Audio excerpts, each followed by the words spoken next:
اختصارات مهمة جدا لازم تكون عارفها قبل ما تيجي تشتري عقار في دبي عشان تبقى فاهم الامور ماشية ازاي. دي ال دي هو اختصار لدبي لاند ديبارتمنت. ممكن يجي يقول لك البروكر الدي ال دي فيز او رسوم دائرة الاراضي والاملاك. الاو بي والاي بي والام بي. الاو بي بنختصر بيها الاوريجينال برايس، احنا اشترينا العقار ده بكام. الاي بي الاسكينج برايس، الاونر طالب فيه كام. الام بي هو الماركت برايس، سعر السوق بتاعه كام. ممكن الاي بي يبقى اقل من الماركت برايس، ممكن الراجل الاونر يكون عاوز يبيع ب 2 مليون والماركت برايس بتاع اليونت دي 2 مليون 500، فيعتبر هوت ديل.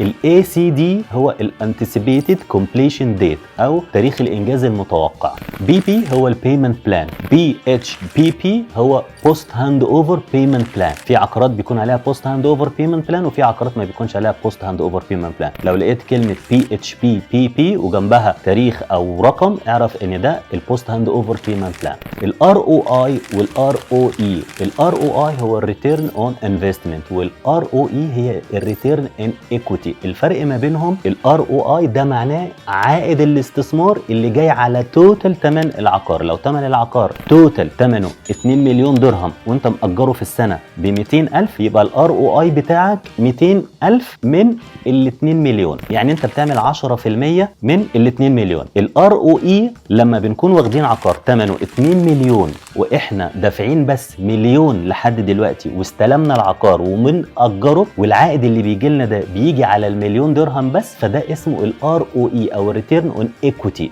نسبه الارباح على راس المال المستثمر مش راس المال الاجمالي. البي يو اي والجي اف اي تقريبا نفس المعنى، بس البي يو اي هي البيلت اب اريا ودي دايما بنستخدمها في الشقق او في الفلل. الجي اف اي هي الجروس فلور اريا، دي معناها مساحه المباني الكليه. بيكون في ارض البلوت سايز معروف بيتبني عليها دور واثنين وثلاثه واربعه، مجموع الادوار دي كلها بنحسبها بيبقى هو ده الجي اف اي. لما بيكون عندك بنايه من ادوار او طوابق متعدده بنستخدم مصطلح جي اف اي، انما لما بتكون شقه واحده دور واحد او فلور واحد بنقول البيلت اب اريا بتاعتها. هما الاثنين نفس المعنى بس دي تقريبا للشقق للفلل البيلت اب اريا بنستخدمها اكتر، والجي اف اي بنستخدمها للطوابق المتعدده وللبنايات اكتر. الجي اي والان اي. الجي اي هي الجروس اريا والان اي هي النت اريا. مساحه الشقه بيكون فيها بلكونات كوريدورات،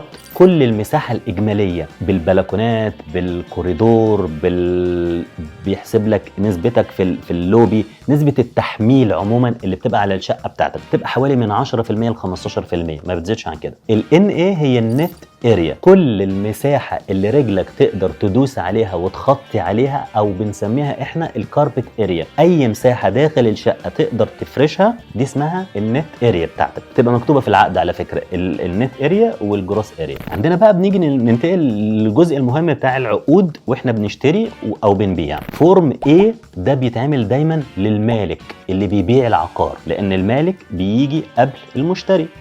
اللي بيبيع بيعرض علينا العقار الاول فبنعرضه في السوق، فهو جه الاول فبياخد فورم A. فورم B ده للمشتري، المشتري اللي عاوز يشتري بنبعت له حاجه اسمها فورم B. لما بنعمل فورم A مع المالك وبنعمل فورم B مع المشتري بنربطهم في بعض حاجه اسمها فورم F او الام او يو. الام او يو دي المذكره التفاهم اللي بيبقى مربوط فيها الفورم A والفورم B. العقدين بيتربطوا سوا في العقد دوت وبيبقى هو ده عقد الشراء الكتروني كله. ده لو احنا بنشتري وبنبيع من السكندري ماركت. لو بنشتري وبنبيع من الديفلوبر بناخد حاجه اسمها SBA. الاس بي اي هو السيلز بيرشيز اجريمنت. السيلز بيرشيز اجريمنت ده بيبقى مكتوب فيه كل التفاصيل بتاعه اليونت بتاعتك وخطط الدفع والطريق، كل حاجه مكتوبه في الاس بي اي. ده بيعتبر العقد بتاعك. التراستي اوفيس او امين التسجيل او الطابو او الشهر العقاري ده المكان اللي بينوب عن دايره الاراضي والاملاك اللي احنا بنروح عنده عشان نقفل الديل ونعمل الترانسفير، تسلم الشيكات في التراستي اوفيس وبنقعد نستنى الموافقه تيجي من دايره الاراضي والاملاك على تحويل العقد. بعد كده